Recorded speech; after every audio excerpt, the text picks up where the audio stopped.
Mr. Jackson, welcome to Wuhan and 2026 World Youth Development Forum.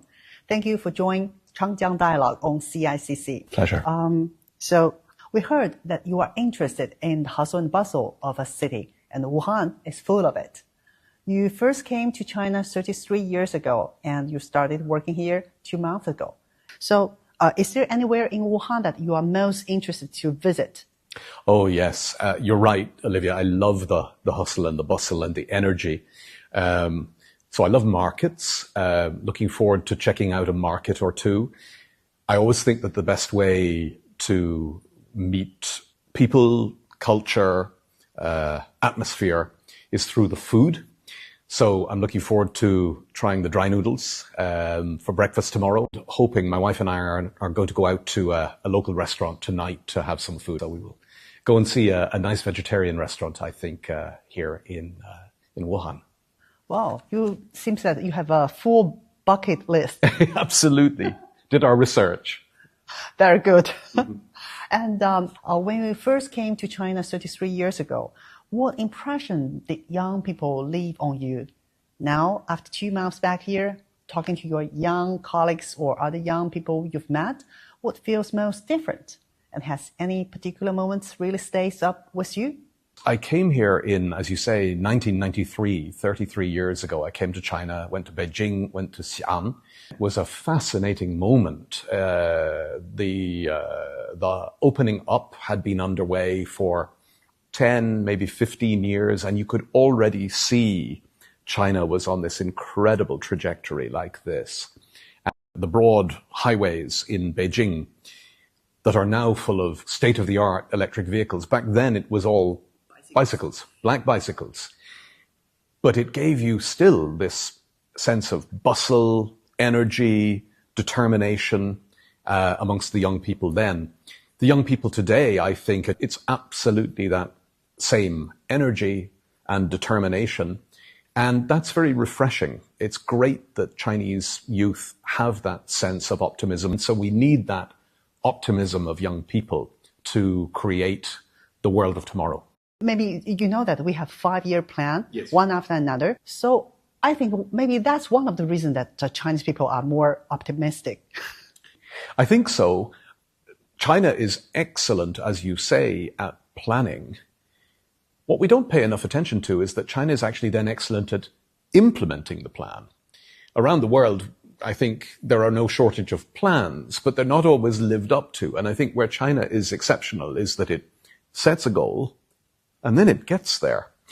Let's say you set the 14th 5-year plan and that you can see that most of the goals were accomplished, then that gives you the confidence and the optimism for the 15th 5-year plan, right? It becomes a reinforcing cycle. I'm really proud of what we have done. Absolutely, you should be. Yeah. Okay, the theme of this forum is Youth Drive Development for a Better World. Wuhan has 95 universities and a strong tech sector. So from UN's perspective, what's the biggest strength and the biggest challenge for such a city in helping young people move from participants to leaders? I think the question is very well put because the strength is also the challenge. China's strength, amongst other things, is in numbers. It has a huge youth population, one of the biggest populations of young people in the world. But how do you engage with a population that is that large? I actually think that technology is a big part of the solution. Now, social media, there's a lot of attention around the world to how social media can be a very negative thing. But there are other ways to use social media so that you can have a conversation with hundreds of thousands or millions of young people and produce consensus or convergence. And there are very interesting digital platforms, some of them out of China, for doing exactly that. You've said that China is at the forefront of digital transformation. Wuhan's Optics Valley is a major hub for AI and digital tech. So based on your experience across different countries, what suggestions would you give to the young tech entrepreneurs here? One of the things about technology is that it is so fascinating that one can become so focused on the tool that one is thinking a bit less about the impact of the tool on the broader society. What I would be and what the UN would be saying to innovators is there is massive opportunity in innovation, but innovators, technologists have a responsibility to think about the broader consequences of their work and to do their level best to ensure that those consequences are positive. And so that means not just being a software engineer, but also being a human being a responsible member of society and thinking about the common good, thinking about a community with a shared future for all humankind. How does technology enable a community with a shared future for all humankind and not reward some at the expense of others or drive us apart? China has eliminated absolute poverty. Now the focus is on preventing people from falling back into it. There are many volunteers in Wuhan. So from your experience, what's the most meaningful way young volunteers can help those who still need support? What China has accomplished in recent decades in terms of poverty alleviation and poverty elimination is quite extraordinary.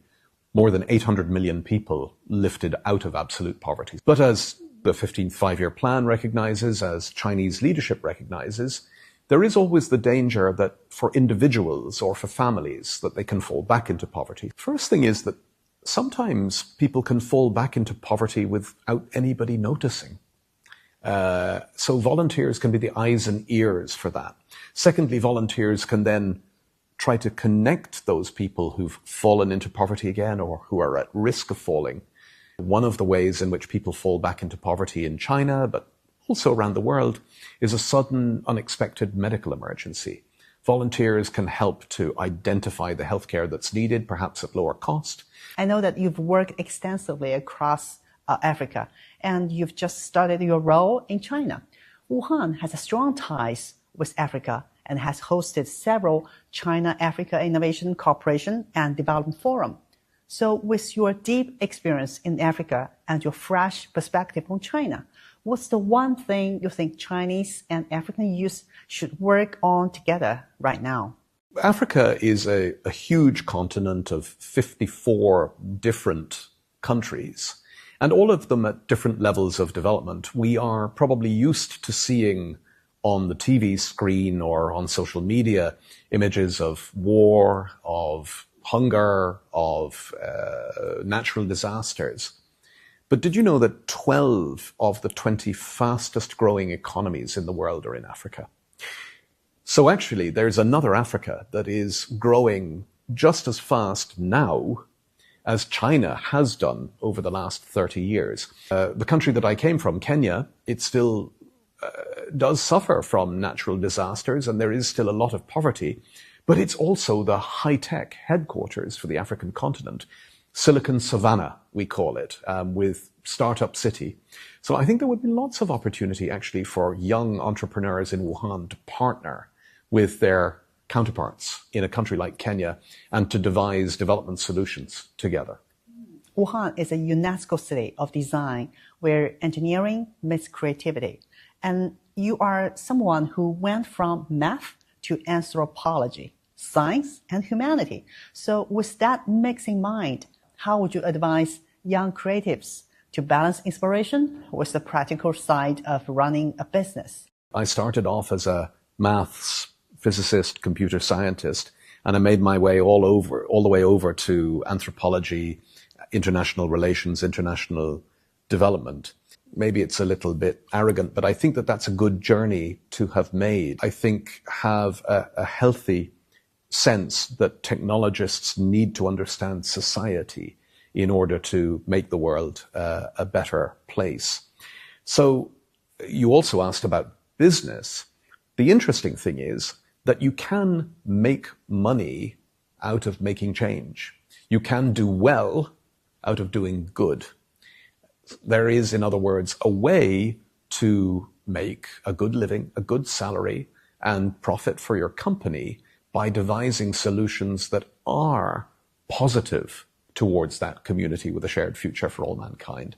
And in fact, in the UN, that's something that we do a lot of. We work with the private sector all over the world through an organization in particular called the UN Global Compact. I would encourage your viewers to look it up, to think about how you can identify solutions that harness private sector energies to drive us towards sustainable development. And technology needs to be a part of the solution to those, thinking about how do we solve climate change. China's doing a lot towards that with its rollout of renewable energy. How do we solve the problem of poverty? How do we solve the problem of global conflict? All of these require a marriage between technology and society. And I think young people understand that perhaps better than my generation. You did very well, actually. Thank you.